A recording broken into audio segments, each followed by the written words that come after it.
guys, I am Chirag and today I have made this voice control RGB LED. In this I will tell the command of the color and the color will change accordingly. See, red. See, it has changed to red as I said the red word. Now I will change it to green. Green. See, it has changed to green. You can also program it with any color as it is customizable and you can turn it to any color. It is like Alexa bulb in which you can speak and the bulb will turn on.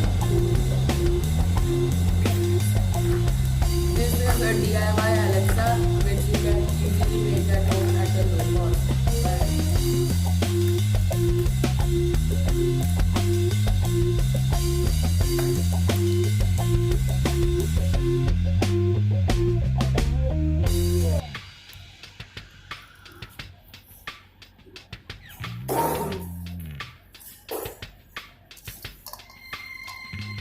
Now as you can see my program, I have first included library, then this is the program of voice control, then I have put this that if I speak green then the green LED will turn on and bye.